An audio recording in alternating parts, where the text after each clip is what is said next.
Хүчирхийллийн эсрэг гадаадад амьдарч байгаа монголчууд дуу хоолойгоо хүргэсээр байна. Манай телевизийн Вэлэг Ван тус тасруулагч Баяраган Батбаяраас мэдээрлээ. За тус улсын Антверпен хотод хүүхдийн дууны элч хөгжмийн зохиолч Сорон Цомболдын Батуулдын аав ээж бие цэнгүүн зохион байгуулагчээ.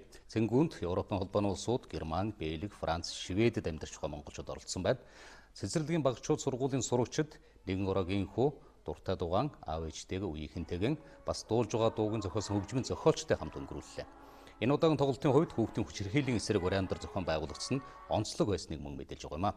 Монголчуудаас гадна тухайн улсаас ч төлөөлөл оролцсон хүүхдийн хүчирхийлэлтэй хэрхэн тэмцэж ямар хууль эрхцэн орчин бүрдүүлвэ зэрэг бусад улсын туршлагаас судалж мэдээл авах боломж аав ээжүүдэд бий болж байна.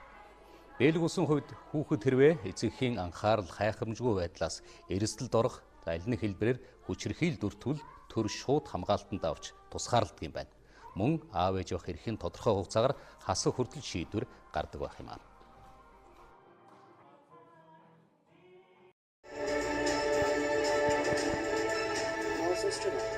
За та бүхэнд Бельгийн улсын нийслэл тасгай тас цаг үе сүүлж байгаа мэдээллийг өдрийн хөтөлбөрт Австрали улсаас